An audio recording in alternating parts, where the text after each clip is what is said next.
everyone, it's Jack from WhatCulture.com, and guess what time it is? It's time for Who, the hot new series that's been sweeping the nation and capturing the kids' imagination. That was deep. That was decent. Now, this week we'll be looking at who should be the next WWE champion. Not to suggest that we're not enjoying the lad, the boy Jinder's reign.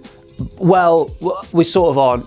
I shouldn't speak for all of the office, but I know a lot of us think that it's time for this meme to just kind of end. And you know, what better way than to look at the candidates who could possibly take it. I've included every kind of upper card to main event babyface on the SmackDown roster, and a couple of heels as well who I feel could be eligible in a certain way. So without further ado, in descending order, it's time to look at who I think should be the next WWE champion. So you're saying that I've said the wrong thing? I've said I think that is right? Descending, because it's descending from 7 or 8 or however many I've got down to 1. Ascending, but does it mean descending as in like you should start at the best and then go to the worst? Oh, I thought descending was if you're talking about like if it's a list. Leave your thoughts in the comments below. Have we got this right? I think it's descending order because I think it goes on the numerical value. A little peek behind the curtain there of what goes on here at WhatCulture.com. Lovely. First up, and this may be a bit of a controv shout from your boy Jack the Jobber, because I've decided to put at 7th place Randy Orton, who of course is the #1 contender and has been for the past 3 matches or something. Randy, oh no, he's only had 1 failed shot really, but he failed his rematch. He's got that next shot at Battleground in the Punjabi prison match, which I'll not, that's another story for another time, but I don't think Randy is one of the frontrunners for the WWE Championship. In fact, I think he is probably my least preferred candidate, and I'll tell you why right now. First of all, Orton is still kind of fresh in the fans' minds as the champion, and I think a second quick reign in succession would kind of get everyone going, oh, not him again, especially because Orton's held the belt so many times in the past. Secondly, I just think that there's so many other contenders, as we'll see, who the fans would rather see on top. And thirdly, Orton's just not a natural babyface, is he? And WWE seem so set on positioning him as one, but I just don't think people are going to get behind him if he does take Jinder's belt away. I think there'll actually be a lot of sympathy for Jinder, which is totally kind of counterintuitive to what WWE want to do. That's why the Viper is my worst choice. But who's next?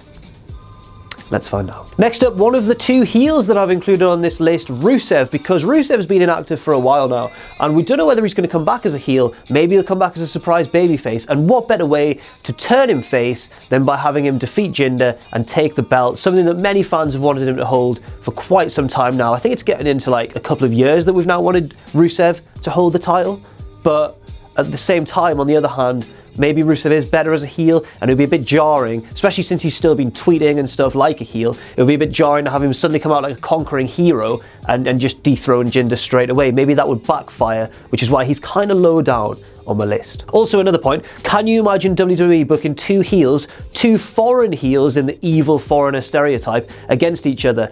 I'd quite like it for the kind of novelty. You'd never really see that in WWE, but at the same time, they wouldn't do that. They'd shove Cena in and make it a triple threat, wouldn't they? And then he'd win after just eating everyone. But who's next?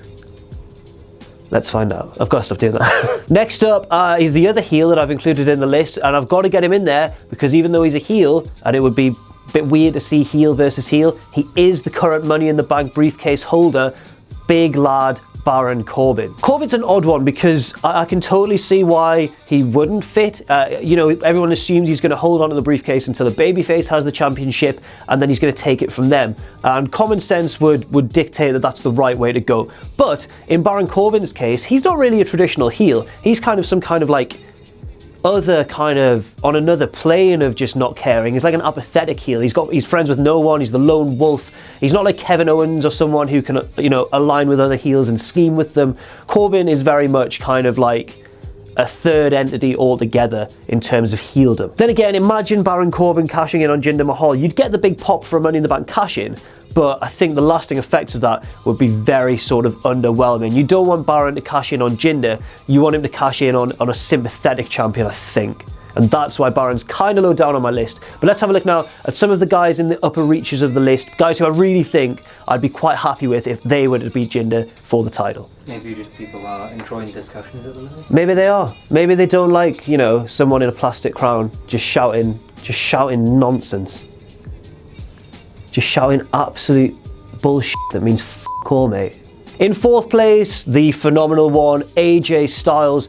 Still kind of a cocky babyface, but everyone loves him too much for him to be a full-on heel now. I think we were all quite relieved when he was a babyface again. Styles, I think, will be great. You might argue that, again, he's kind of fresh in the fans' minds as a champion, and they might think, oh, he's the champion again. But, you know, that was the argument I used for Randy Orton. But on the other hand, that's Randy Orton, and this is AJ Styles. And Styles as champ means that he's going to be at the top of every card, every SmackDown card at least, and putting on excellent matches. It's just kind of what he does. This isn't too much of a nuanced point for AJ Styles. I just kind of feel like he's an excellent wrestler, and you want to see excellent wrestlers hold the belt. That's all I've got to say on Styles. He's middle of the road, he's fourth, but I certainly wouldn't be disappointed if he was to hold the title again. I will say one thing though, Styles is currently tangled up in like the US title picture, so it might be a bit strange for him to suddenly, this would be one for maybe a little further down the line if he loses to Kevin Owens, but I can totally see it happening, and I quite hope it does. Next up in third place, it's Shinsuke Nakamura. There's been a bit of a backlash starting against Nakamura since he moved up to the main roster. People have been saying, oh, he's kind of getting lazy, we're not seeing his full potential. Everything's sort of been slowly downhill since that excellent debut match against Sami Zayn in NXT. On the other hand, you could say it's not really Shinsuke's fault, and that the bookings kind of stifled him a little bit since he's been on the main roster, until that crucial moment at Money in the Bank where he and AJ squared off and teased a match somewhere further down the line. Yeah, I'd quite enjoy seeing Nakamura defeat Jinder to hold the title, and people might argue it's just kind of too similar to the Finn Balor storyline when he came up and immediately won the Universal Championship. Do we want to see another NXT guy come in and just destroy everyone and win the belt so soon? I think in Shinsuke Nakamura's case, it's quite justified, especially after that sequence in the Money in the Bank ladder match where he just ran around hitting the Kinshasa on everyone, and then Corbin came out, and that's another point as well. If he holds the belt and Corbin comes along and cashes in on him, that's a storyline that's already had the seed sown. Yes, just throw that one on the spot. Next up in second place, just calm down, it's John Cena, right? And I know that, Cena holding the belt and all that. This would be the record-breaking reign, I think, if he beat Jinder Mahal. And it wouldn't be, you know, it would be another case of Cena defeats the Foreign Menace and all the rest of it. But I'm thinking this through. I'd enjoy if Cena was to hold the championship again, because first of all, it would get that record-breaking thing out the way and we could stop worrying about it. And secondly, if he were to beat Jinder and then Corbin were to cash in on Cena, that would create a new ultra heel. I'm not the biggest Baron Corbin fan, but if you want to create a star, have him cash in successfully on John Cena. That's very, very solid booking in my opinion. Yes, it is my own idea, but I think that's the best way to make a star out of Baron Corbin. And yes, people will say we don't want Corbin to be a star and all the rest of it, but I can think of a few better ways to make a legitimate heel that people can actually get behind in a proper heel sense by booing him and giving him heat, obviously.